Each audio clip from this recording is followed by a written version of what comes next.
ಕುಶಾಲನಗರದ Sahara cricket club ಆಶ್ರಯದಲ್ಲಿ April 27ರಿಂದ 3 ದಿನ ಕುಶಾಲನಗರದಲ್ಲಿ Sahara cup ಹೊನಲು ಬೆಳಕಿನ ಕ್ರಿಕೆಟ್ ಟೂರ್ನಿ ಹಮ್ಮಿಕೊಳ್ಳಲಾಗಿದೆ ಎಂದು ಕ್ಲಬ್ ಅಧ್ಯಕ್ಷ ಸಜಿ ಭರತ್ ತಿಳಿಸಿದರು. ಕುಶಾಲನಗರದಲ್ಲಿ ಮಾಧ್ಯಮದವರೊಂದಿಗೆ ಮಾತನಾಡಿದ ಅವರು, ಗುಂಡೂರಾವ್ ಬಡಾವಣೆಯಲ್ಲಿ 3 ದಿನಗಳ ಕಾಲ ವಿಜೃಂಭಣೆಯಿಂದ ಹೊನಲು ಬೆಳಕಿನ ಕ್ರಿಕೆಟ್ ಟೂರ್ನಿ ಹಮ್ಮಿಕೊಳ್ಳಲಾಗಿದೆ.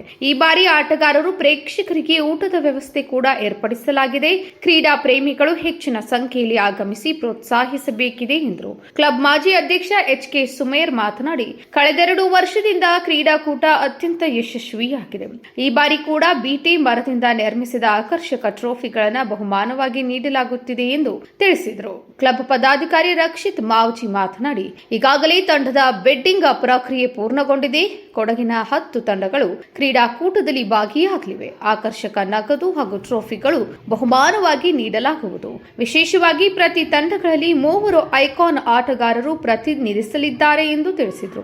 ಈ ಸಂದರ್ಭ ಕ್ಲಬ್ ಪದಾಧಿಕಾರಿಗಳಾದ ಬಿಲಾಲ್, ಸಲ್ಮಾನ್, ಯೂನಸ್, ಪ್ರಶಾಂತ್, ಆಶಿಕ್, ಸುಜಯ್ ಮತ್ತಿತರರು ಉಪಸ್ಥಿತರಿದ್ದರು. ಈ ಬಾರಿ ಮೂರನೇ ಆವೃತ್ತಿ ನಾವು ಹೊನಲು ಬೆಳಕು ಅಂತ ಹೇಳ್ಬಿಟ್ಟು ಮಾಡ್ತಾ ಇದ್ದೀವಿ. ಸೊ ಟ್ರೋಫಿ ಬಂದ್ಬಿಟ್ಟು ನಾವು ಈ ಸರಿನೂ BT ಕಪ್ಪಲ್ಲಿ ಅಂತ ಹೇಳ್ಬಿಟ್ಟು first, second, third, fourth 4 ಟ್ರೋಫಿಗಳು BT ಮಾಡ್ಕೊಡ್ತಾ ಇದ್ದೀವಿ.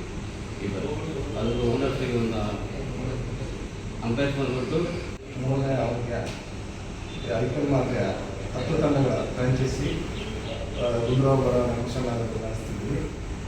2 ಬಾರಿ ಅದ್ದೂರಿಯಾಗಿ ನಡೆಸಿದ್ವಿ. ಈ ಬಾರಿ ಕೂಡ ತುಂಬ ಅದಕ್ಕಿಂತ ವಿಜೃಂಭಣೆಯಿಂದ ನಡೆಸಬೇಕು ಅಂತ ನಮ್ಮ ಎಲ್ಲ ತಂಡದ ಸದಸ್ಯರು ಎಲ್ಲ ಸೇರಿಕೊಂಡು ತೀರ್ಮಾನ ಮಾಡಿದ್ದೀವಿ. ಎಲ್ಲ ಸ್ಥಳೀಯರಾದ ಎಲ್ಲ ಕೊಡಗಿನ ಜನತೆ ಕೇಳ್ಕೊಳ್ಳೋದು, ಎಲ್ಲರೂ ಸಹಕಾರ ಕೊಡಬೇಕು. ದಯವಿಟ್ಟು ಎಲ್ಲ ಬಂದು ಈ ಕ್ರೀಡೆಗೆ ಪ್ರೋತ್ಸಾಹ ನೀಡಬೇಕು ಅಂತ ಕೇಳ್ಕೊಳ್ತೀವಿ. ಅದೇ ರೀತಿ ರಾಜ್ಯ ಮಟ್ಟದ ಕ್ರಿಕೆಟ್ ಕ್ಲಬ್ ಕುಶಾಲನಗರ ವತಿಯಿಂದ 3ನೇ ಆವೃತ್ತಿಯ IPL ಮಾದರಿಯ ಹೊನಲು ಬೆಳಕಿನ ಕ್ರಿಕೆಟ್ ಟೂರ್ನಮೆಂಟ್ ನಾವು ಆಯೋಜನೆ ಮಾಡಿದ್ದೀವಿ. ನಮ್ಮ ಕುಶಾಲನಗರ ದಿವಂಗತ ಗುಂಡೂರಾವ್ ಕ್ರೀಡಾಂಗಣದಲ್ಲಿ ನಾವು ಒಂದು ಕ್ರೀಡಾಕೂಟ ಆಯೋಜನೆ ಮಾಡಿದ್ದೀವಿ. ದಿನಾಂಕ ಅಂದರೆ ಬರುವ ಏಪ್ರಿಲ್ 27, 28, 29ನೇ ತಾರೀಕು. ಈ ಕ್ರೀಡಾಕೂಟ ಈ ಬಾರಿ ತುಂಬ ವಿಶೇಷತೆ ಹಾಗೂ ತುಂಬ ಆಕರ್ಷಕವಾಗಿರ್ತದೆ. ಯಾಕೆಂತ ಹೇಳಿದ್ರೆ ವಿಶೇಷತೆ ಏನು ಅಂತ ಹೇಳಿದ್ರೆ, ಈ ಬಾರಿ ನಾವು 3 ಐಕಾನ್ ಪ್ಲೇಯರ್ಸ್ನ ನಾವು ಕೊಡ್ತಾ ಇದ್ದೀವಿ ಒಂದು ತಂಡಕ್ಕೆ. ಅದು ಯಾವ ಥರ ಅಂತ ಹೇಳಿದ್ರೆ, ಅದರಲ್ಲಿ 2 ಐಕಾನು ರಾಷ್ಟ್ರ ಹಾಗೂ ರಾಜ್ಯ ಮಟ್ಟದ್ದು, ಇನ್ನೊಂದು ಐಕಾನ್ ಬಂದು ನಮ್ಮ ಜಿಲ್ಲಾ ವ್ಯಾಪ್ತಿಯಿಂದ ನಾವು ಯಾರನ್ನ ಬೇಕಾದ್ರೆ ಸೆಲೆಕ್ಷನ್ ಮಾಡ್ಬೋದು.